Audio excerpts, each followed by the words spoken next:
Paul Turner, the immigration barrister at Imperium Chambers. If you've got an immigration problem or something you'd like to discuss, please get in touch with me and I'll do my best to help you. Today I'm going to be talking about the Home Office plans to move asylum seekers out of London, in effect causing an asylum seeker free zone, something I'm sure Suella and the government would quite like. While I have no doubt that the rest of the United Kingdom is indeed quite a lovely place, in fact I've seen some fantastic sights during my time in England, these plans are plainly ill thought out and have been met with widespread criticism and a great deal of concern. The plans, which were announced way back in the summer of 2022, are aimed at reducing the number of asylum seekers in London and distributing them more evenly across the country. Good in theory, not so good in practice. However, the proposals have been widely criticised for a number of well thought out reasons.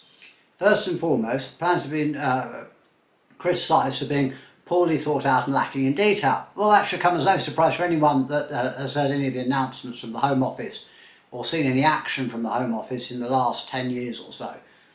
There has been no clear explanation as to how the Home Office intends to implement the plans, what support will be provided to asylum seekers during the move, in particular women and children, or how their needs and well-being will be protected. This lack of detail has not surprisingly raised concerns about the feasibility and practicality of the proposals, and has led to many questioning the Home Office's commitment to ensuring the welfare of asylum seekers, let alone following its own policies.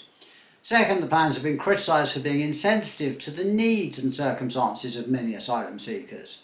These are people that have often fled their country and communities due to conflict, persecution and other traumatic circumstances.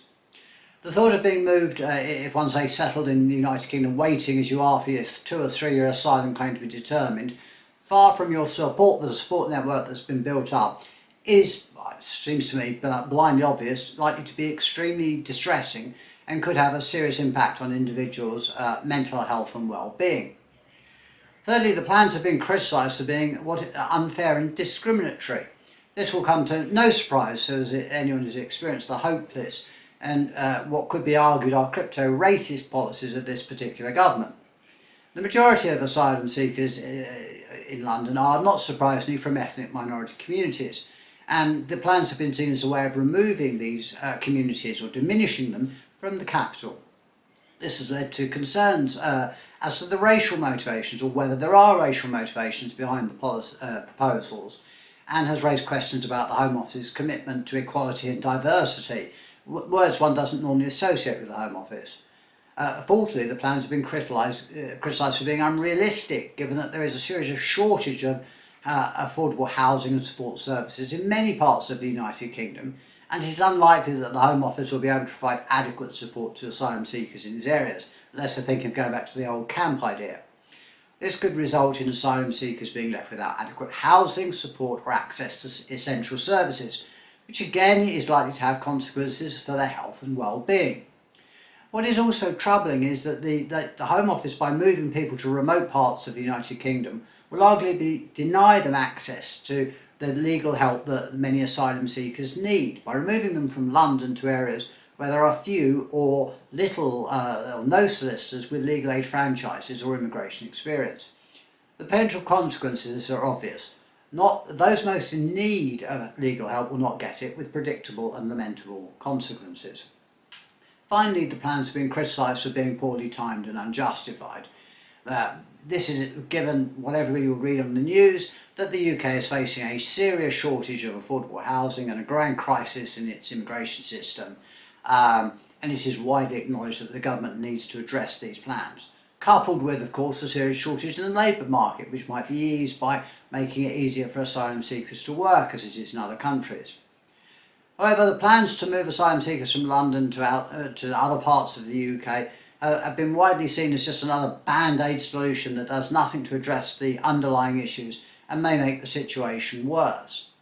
In conclusion, it can be seen that the Home Office's plans to sort of exile or deport asylum seekers from London to the back end of beyond is both flawed and unjustified. It's plain to anyone that the UK's immigration system needs serious reform, not just announcements that pander to the right wing, and the government must take action to ensure that asylum seekers, along with other migrants and everybody else in the United Kingdom, are treated with dignity and respect, and that their rights and well-being are protected, and that they have access to justice, particularly those people that are claiming asylum and have to navigate their way through the somewhat complicated immigration system that this government continues to rely upon, if not make more complicated by the day or month. Thank you very much for watching this video. If you have the opportunity of saying anything to your council or your MPs, if you support it, great. You're not my cup of tea in that regard. But if you oppose it, then do say something. The more people that speak out, the better. Thank you again for watching. Please do stay safe. Please subscribe to my channel and do hit the notification button. This is Paul Turner, the Immigration Barrister at Imperium Chambers.